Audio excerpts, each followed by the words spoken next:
j'espère que les gens ont compris le contrat, non? Alléluia. Quand le contrat n'est pas respecté, on meurt.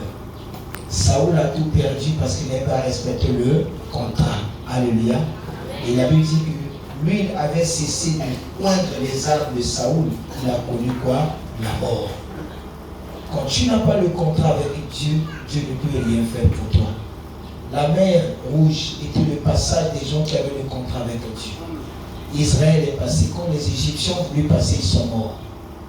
Dieu défend et il protège celui qui a un contrat avec lui. Alléluia. Mais aujourd'hui, nous allons encore partir sur notre deuxième jour. Comme j'avais dit, la marche avec Dieu, il y a 3 noms. Il y a le départ, il y a la marche et l'arrivée. Hier, nous avons parlé sur le départ, il y a toujours un contrat. Pour commencer toute chose, il y a d'abord un contrat. Alléluia. Et aujourd'hui, on va parler sur le deuxième nom qu'on appelle la marche, c'est-à-dire le désert. Le désert, c'est un endroit qui n'est pas habité. Et souvent, les gens ont mal interprété le désert.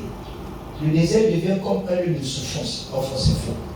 Alléluia. On va repartir dans les Écritures. Ici, le mot désert a pris de la valeur dans la vie de beaucoup de gens. C'est Dieu lui-même qui en a donné. Mais souvent, on a du mal à comprendre le sens du mot désert. Alléluia. Nous allons dans le livre de Exode chapitre 5. Le premier verset.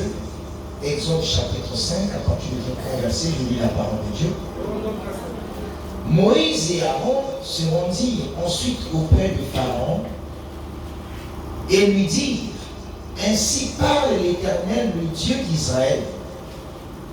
Laisse aller mon peuple pour qu'il célèbre au désert une fête en mon honneur. Vous comprenez que le désert, c'est pas un endroit de souffrance. Amen. C'est un endroit de joie et de plaisir.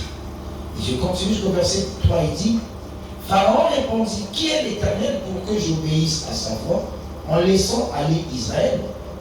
Je ne connais pas l'Éternel et je ne laisserai point aller Israël. Il lui dit: le Dieu des Hébreux nous est apparu.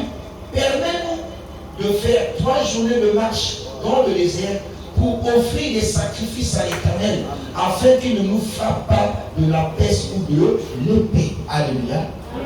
Le mot désert dans son sens. Alléluia. Le désert n'est pas un endroit de souffrance.